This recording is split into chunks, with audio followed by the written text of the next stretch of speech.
من هؤلاء الأفذاذ المخلصين لدينه ദീനിന്റെ കാര്യം മാത്രം ചിന്തിച്ച് ആത്മാർത്ഥമായി പ്രവർത്തിക്കുന്ന ഒറ്റപ്പെട്ട ഇത്തരം പണ്ഡിതന്മാരിൽ ഒരു പ്രധാന വ്യക്തിയാണ് ഫളീലത്തുൽ ആലിമുൽ ജലീൽ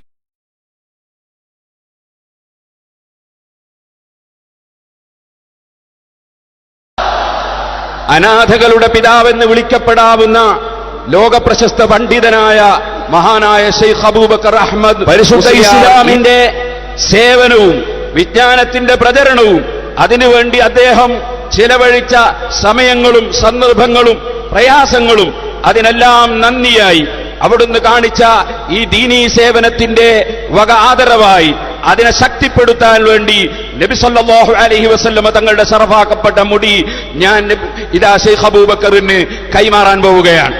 ഇത് ശൈഖ് അബൂബക്കർ അവറുകൾക്ക് മഹാനായ റസൂലുള്ളാഹി സ്വല്ലല്ലാഹു അലൈഹി വസല്ലമ തങ്ങളുടെ വകയിലുള്ള ഒരാദരവായിട്ടാണ് ഞാനിത് നീക്കം ചെയ്യുന്നത് എന്നുകൂടി നിങ്ങളെ ഞാൻ അറിയിക്കുകയാണ്.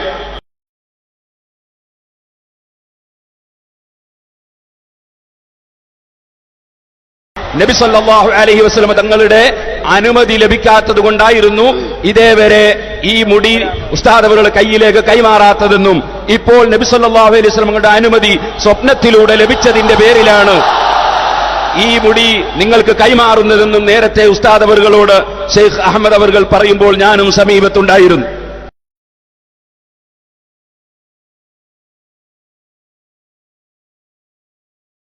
священных реликвий шейхом Ахмадом бин Мухаммад аль-Хазраджи.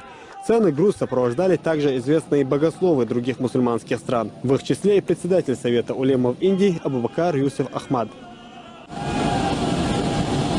Эти святыни будут храниться в Чеченской Республике целый год. В последующем...